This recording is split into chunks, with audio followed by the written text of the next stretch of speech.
बिस्मिल्लाहिर्रहमानिर्रहीम अस्सलाम वालेकुम नाज़रीन, मैं हूं आपका मेज़बान अमानुल्लाह कायम खानी। उम्मीद करता हूं कि आप सब खैर वाफ़ियत से होंगे। बड़ी अहम अपडेट्स के साथ आपके सामने हाज़िर हुए हैं।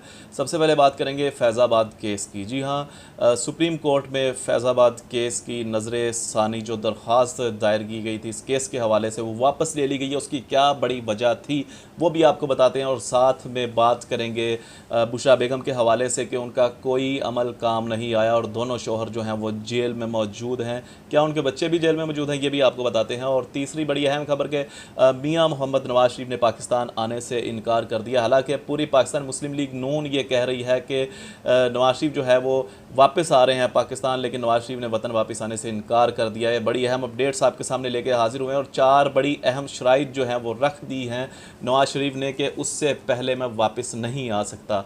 तो वो 4 शराइत कौन सी हैं वो भी आपको बताते हैं। पहली शर्त यह है कि आप इलेक्शन करवा लें, चाहे वक्त से पहले करवा लें, लेकिन वफाक और पंजाब में अक्सरियत के साथ पाकिस्तान मुस्लिम लीग नून को आपने हुकूमत देनी है। अब ये किससे मुखातिब है ये तो आप भी जानते हैं, लेकिन यहाँ पे सवाल ये पैदा होता है कि क्यों अक्सरियत के साथ हुकूमत देनी है। यहाँ पे सिलेक्शन हो रही है या अवाम के जो वोट्स हैं उनका मजाक उड़ाया जा रहा है। सबसे पहला सवाल तो मेरा ये है। दूसरी जो शर्त है जो मियां नवाज शरीफ ने रखी है सामने, वो क्या है? जो मर्ज़ी हो जाए, संजरानी को हटाना है और इसहाक डार को चेयरमैन सेनेट बनाना है, और ये काम जो है इलेक्शन से पहले हो जाए। क्यों भाई, ये क्या चल रहा है इस मुल्क के अंदर? क्या आपके कहने के ऊपर आप बाहर बैठे हुए हैं 4 सालों से, आपका अभी तक इलाज मुआवजा नहीं हो सका, वहाँ पे बैठ के पाकिस्तान में हुकूमत करने के ख्वाब देख रहे हैं। आपकी मर्ज़ी से जो है वो चेयरमैन सेनेट बनाया और हटाया जाएगा? ये सवाल मेरा आम आवाम से है, आप भी बताइएगा। तीसरी जो बड़ी अहम शर्त नवाज शरीफ ने रखी है वो क्या है? जो मर्ज़ी हो जाए, मरियम नवाज़ प्रोविंस में नहीं बल्कि वफाक में बड़े अहम ओहदे पर होंगी। अब ये अहम ओहदा कौन सा है? ये ओहदा डिप्टी प्राइम मिनिस्टर का है। जी हाँ, नवाज शरीफ ने कहा कि अगर परवेज़ इलाही जो है वो डिप्टी प्राइम मिनिस्टर बन सकता है तो मरियम नवाज़ क्यों नहीं?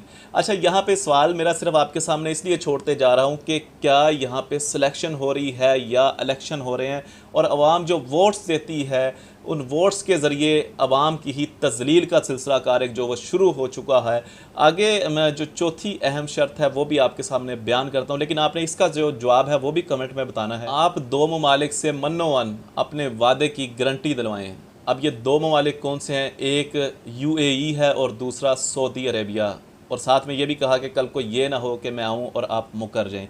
ये बड़ी अहम 4 शराइत हैं जो कि नवाज शरीफ ने सामने रखी और कहा कि ये जब तक पूरी नहीं होती मैं वापस पाकिस्तान नहीं आ सकता।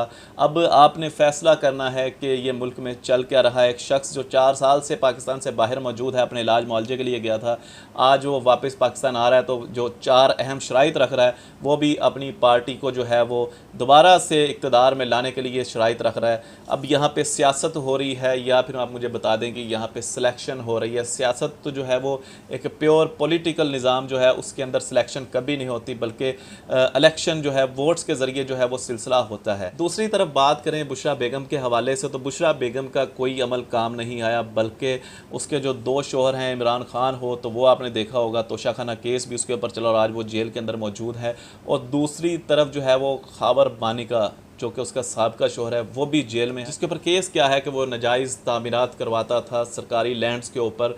अब ये भी बड़ा अहम जो है वो इसके ऊपर फ़र्द जुर्म आयद होता है, और साथ में क्या उनके बच्चे भी जेल में है या नहीं, ये भी आपको आगे चल के बताते हैं। तीसरा जो बड़ा अहम केस जिसे फैज़ाबाद केस कहा जाता है, जो कि अल्लामा ख़ादिम हुसैन रिज़वी रहमतुल्लाह अलैह ने अपनी ज़िंदगी में कहा था कि फैज़ाबाद का दर्द जो है वो आपको ता क़यामत उठता रहेगा। यहाँ पे फैज़ाबाद धरने की जब नज़र सानी केस की समाअत हुई तो यहाँ पे जो वफाकी हुकूमत है उन्होंने इस केस को वापस ले लिया।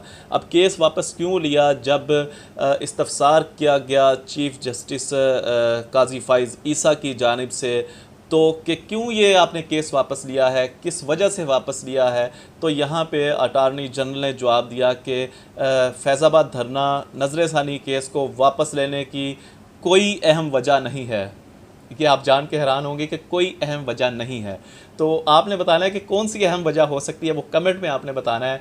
तो इस ये जो बेंच था, इसमें जो 3 रुकनी बेंच था, इसके अंदर जस्टिस अत्तर मिनल्ला और जस्टिस अमीनुल्लाह खान भी शामिल थे। यहाँ पे जस्टिस काजी फाइज ईसा साहब हैरान रह गए हैं कि किस वजह से फैज़ाबाद धरना नजरसानी केस की जो वापस ले लिया गया इसको। तो ये अहम अपडेट्स थी जो मैं आपके सामने लेके हाजिर हुआ। यहाँ पे बड़े अहम पॉइंट्स जो मैं आपके सामने डिस्कस करने जा रहा हूँ कि क्या नवाज़ शरीफ जो है उसको इस मुल्क में वापस आने के लिए जो 4 शराइत मैंने बयान की हैं, क्या उनके ऊपर अमल दरामद कर लिया जाएगा या नहीं। दूसरी तरफ क्या बुशरा बेगम का कोई अमल काम आया या नहीं। तीसरी जानिब फैज़ाबाद धरना, जिसके बारे में अल्लामा खादिम रिजवी साहब ने कहा था कि इसका दर्द जो है वो ता क़यामत उठता रहेगा।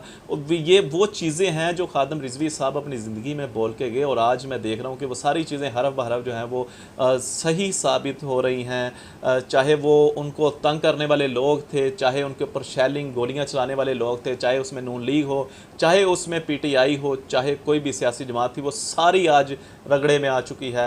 वहाँ पे बड़ा मशहूर जो आलम दीन अल्लामा साकिब रज़ा मुस्तफ़ाई साहब, उन्होंने भी बयान दिया था गाज़ी मुमताज़ हुसैन कादरी शहीद रहमतुल्लाह अलैह की शहादत पर कि अनकरीब तुम सब जलील होने वाले हो। और दुनिया ने देखा कि एक ऐसी जमात जिसके दौर में ये सारे मामलात हुए, वो सारी दुनिया में ज़लील और रुसवा हुई। और वो लोग जिनके बारे में पंजाब असम्बली के सामने बैठ के अल्लामा खादिम हुसैन रिजवी रहमतुल्लाह अलैह ने दुआएं भी दी थी कि तुसी भी रोना, तुहाड़ियां नस्लां ने भी रोना, या अल्लाह इन्होंने चुन ला, इन्होंने कल्ले कल्ले करके जलील करी। और आज देखा आपने कि वही सियासी जमात के तमाम मोहरे जितने भी थे वो सब अलग हो गए। सियासी उस सियासी जमात को भी छोड़ गए, तनहा रह गया उनकी जमात का लीडर भी। यहाँ पे वो सब बातें सच साबित हुई। ना सिर्फ तनहा रहा बल्कि जेल में भी गया, और जो जो उससे वाबस्ता था, चाहे बुशरा बेगम का साबका शोहर था ख़ावर रमानी का, वो भी आज जेल में है। तो बहरहाल ये अपडेट्स थी जो मैं आपके सामने लेके हाजिर हुआ। आपने भी अपनी राय का इजहार कमेंट सेक्शन में करना है। ये जो 4 शराइत हैं ये क्यों जो है नवाज़ शरीफ की तरफ से डिमांड की गई, और बड़ी अहम अपडेट्स के फैज़ाबाद धरना जो है, फैज़ाबाद धरने की जो नज़रसानी केस था उसको क्यों वापस लिया गया, ये आपने बताना है। बहरहाल बहुत सारा ख्याल रखिएगा और अपने मेज़बान अमानुल्लाह कायम खानी को दीजिएगा इजाज़त। अल्लाह निगहबान।